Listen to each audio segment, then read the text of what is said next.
Kasado na ang pagbabalik telebisyon ni Willie Revillame at ng Wawawin.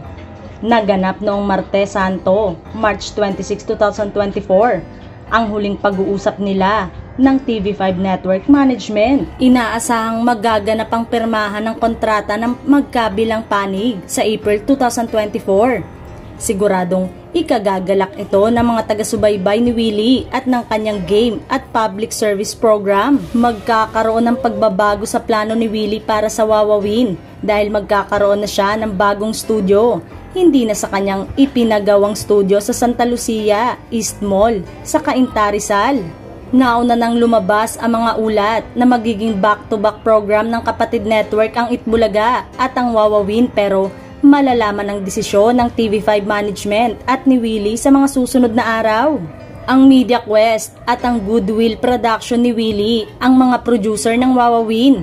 Samantalang umani naman ang sari-saring espekulasyon ang lumabas sa social media na larawan ni na Willie at Coco Martin. Kuha ang litrato ng dalawang popular na celebrity sa private resort ni Willie sa Puerto Galera Oriental, Mindoro noong Biyernes. Kasama ni na Willie at Coco sa larawan ang mga co-star ni Coco sa FPJ Batang Quiapo na sina Cherry Pie Picache at Jan Estrada, na kasama naman ang misis na si Priscilla Merreales. May mga nag-isip na maaaring may pinag-usapan sina Willie at Coco tungkol sa mga pagbabagong mangyayari ngayon sa mundo ng telebisyon, na kapwa sila malaking bahagi. May mga nagsabi pa na baka sa unang pag-ere ng pagbabalik ni Willie ay si Coco ang isa lang dahil tiyak na marami ang manonood.